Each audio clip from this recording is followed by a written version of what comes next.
So for a lot of our business originates from migrating people from no technology or very limited technology in mechanical keys into electronic access control. Well, number one, it comes to focus, and we're focused in the area of electronic access control, wireless and battery driven. We don't venture into other areas that are not our expertise. And I think that's what's led us to go from a startup in the late 1990s to being in the 33 in the top 50 in 2011. Since we started the company, has been a positive growth.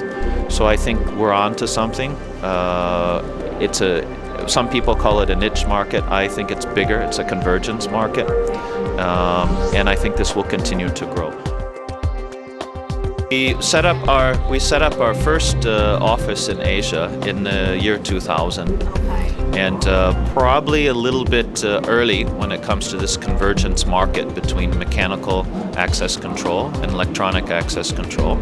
But what that's given us is now it's given us great inroads and a great network where we can now leverage upon to introduce our new technologies as well as serve the Asian market. So you may have a building such as this, a wonderful convention center, but they may have 50 to 60 to 70% of their doors still using mechanical keys.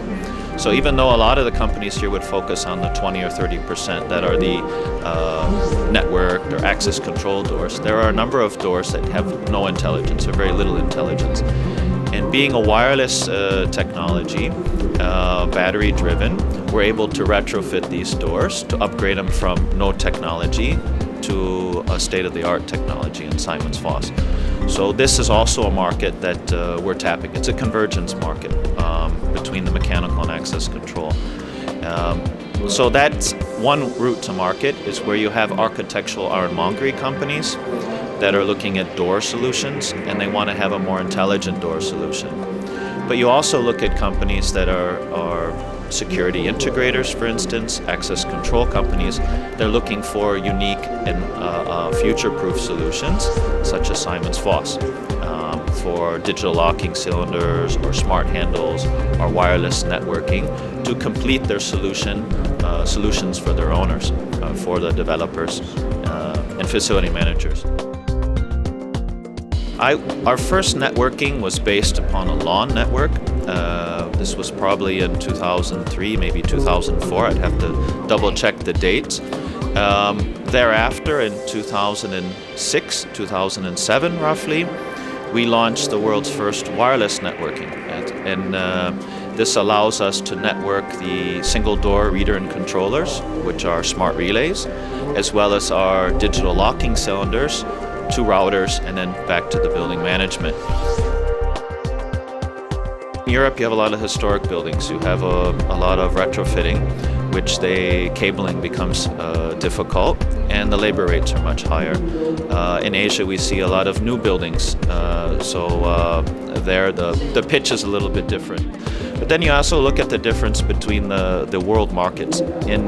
In Europe, you see more of commercial, institutional, government projects, but the density of housing is not as high.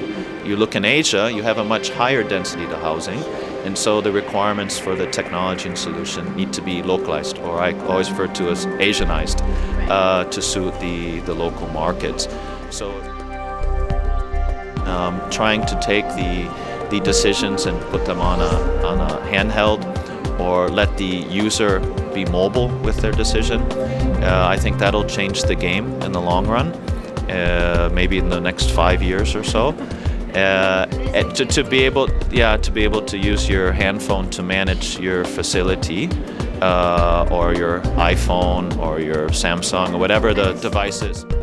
With our smart card range of products, our smart handle and our SC, a digital locking cylinder, or smart card digital locking cylinder, we can use the NFC to be able to open the door. But in itself, just to open a door with a NFC or a card, I think that's not the attractive part.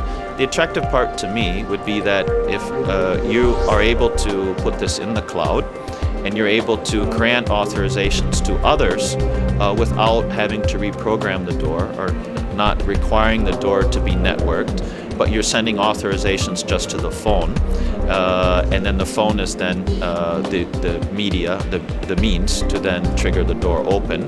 And then instead of managing it, what I like to say is turning it this type of market on its head, because you're normally sending instructions to doors on who do you allow in.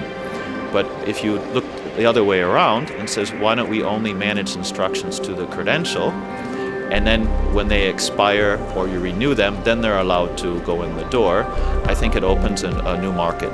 For example, you can imagine in a service department whereby a frequent guest registers online and they receive an authorization on their phone with their room number, with their date of arrival, and they just go to the property, they go straight up to the room, they tap, and they can open the door and go straight in.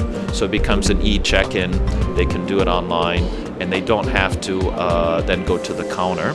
This then can yeah, then I think NFC will promote this.